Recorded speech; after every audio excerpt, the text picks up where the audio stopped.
Noël. Les sapins sont décorés, les cadeaux sont emballés, les enfants sont excités. Les adultes aussi. Enfin, pas tous. Pour la plupart d'entre nous, Noël est synonyme de joie, de partage, de fête, de chocolat. Mais pour d'autres, c'est plutôt un synonyme d'angoisse. Angoisse de devoir trouver des cadeaux sans faire un trop gros trou dans ses économies. Angoisse de satisfaire tout le monde. Angoisse de voir des proches avec qui les relations sont tendues. Angoisse d'être seul. Angoisse de participer à la surconsommation. Et angoisse d'entendre Petit Papa Noël en boucle pendant 3 semaines. Alors, peut-on redonner du sens à une fête qui en a parfois perdu ? Aujourd'hui, on va faire une philosophie de Noël. On va parler sapin, solstice, bûcher, rite et bien sûr, Noël.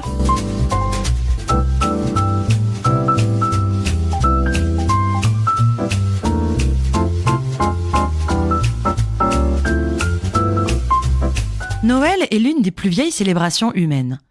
Elle désigne, à strictement parler, la fête chrétienne qui célèbre la naissance de Jésus, et elle a été instituée au IVe siècle. Mais elle est l'héritière d'autres célébrations païennes, dans la Rome antique ou chez les peuples germaniques, qui célébraient le solstice d'hiver et le rallongement des jours. Les historiens pensent d'ailleurs que Jésus n'est pas du tout né le 25 décembre, et que l'Église a choisi cette date précisément pour christianiser les célébrations païennes. Noël a connu bien des évolutions depuis son instauration par l'Église. Le sapin, l'arbre qui ne perd pas ses feuilles et survit donc à la rudesse de l'hiver, devient le symbole de Noël au XVIe siècle.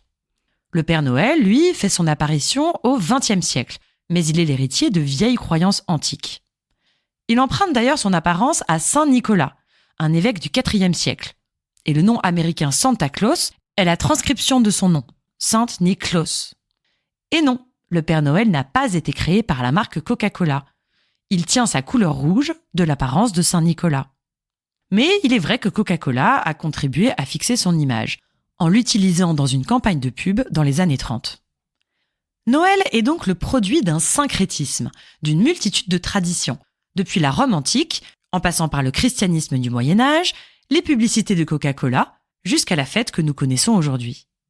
Noël est aujourd'hui célébré presque partout dans le monde, avec des spécificités nationales sur la manière de la fêter. Ainsi, Noël a perdu de sa dimension religieuse, ce que l'Église a longtemps critiqué. Je voudrais aujourd'hui vous raconter une histoire amusante. En 1951, une statue à l'effigie du Père Noël est brûlée par des prêtres catholiques sur le parvis de la cathédrale de Dijon. Ceci dénonce la paganisation de la célébration de Noël, c'est-à-dire son éloignement de sa signification chrétienne. Il condamne le Père Noël comme usurpateur et hérétique et annonce son sacrifice. Les journalistes, comme vous pouvez vous en douter, se sont bien amusés de cet événement et n'ont pas manqué de faire le parallèle avec Jésus. Alors que la ville décide de remettre un nouveau Père Noël à l'hôtel de ville le lendemain, ils commentent « Dijon attend la résurrection du Père Noël, assassiné hier sur le parvis de la cathédrale. Il ressuscitera ce soir. » En effet, le lendemain, le Père Noël remonte sur les toits de l'hôtel de ville pour parler aux enfants.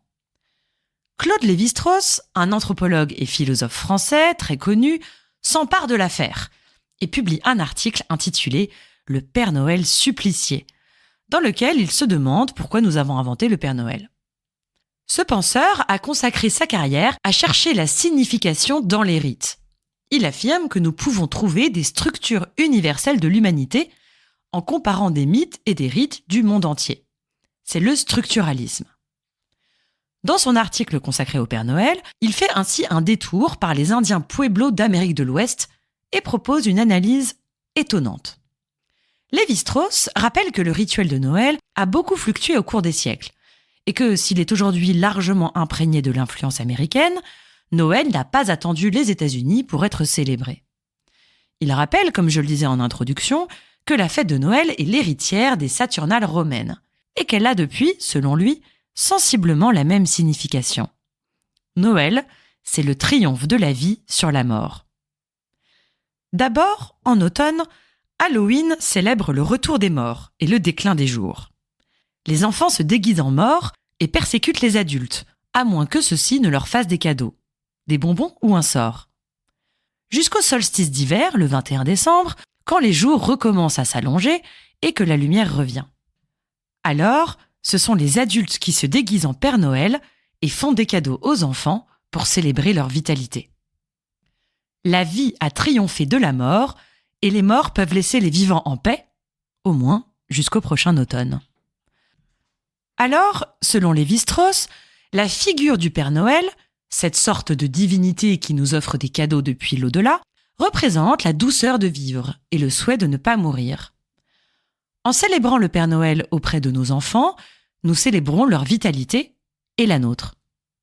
Lévi-Strauss nous dit « Au fond de nous veille toujours le désir de croire, en une générosité sans contrôle, une gentillesse sans arrière-pensée, en un bref intervalle durant lequel sont suspendues toute crainte, toute envie, toute amertume.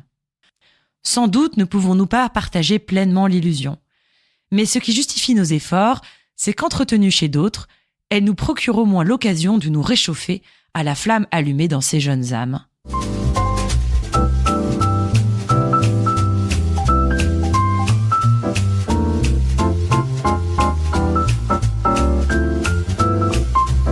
Cette interprétation est peut-être un peu excessive. Il n'en reste pas moins que Noël fait partie de notre imaginaire partagé. C'est un rite qui institue la société, qui rassemble et crée de la cohésion.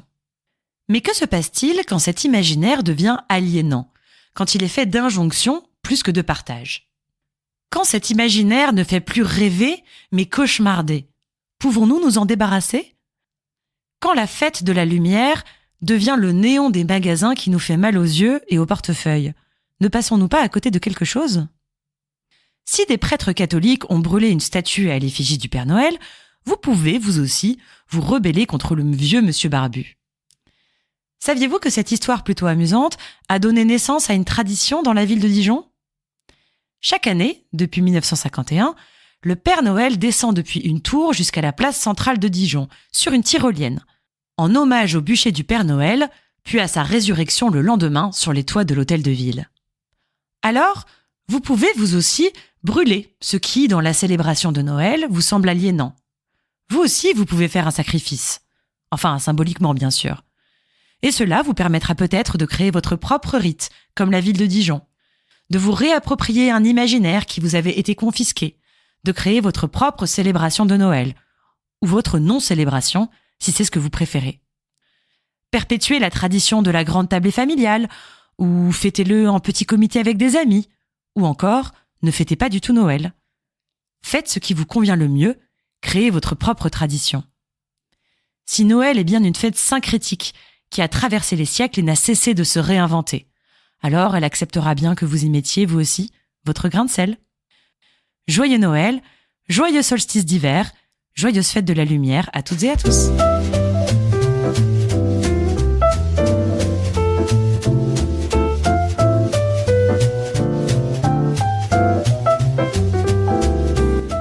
C'est la fin de cet épisode spécial de Noël. Merci à toutes et à tous de m'avoir suivi en 2023.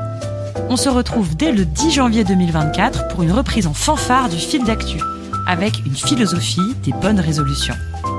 Et d'ici là, je vous prépare plein de petites surprises philosophiques pour affronter l'hiver. Joyeux Noël et bonne fête de fin d'année!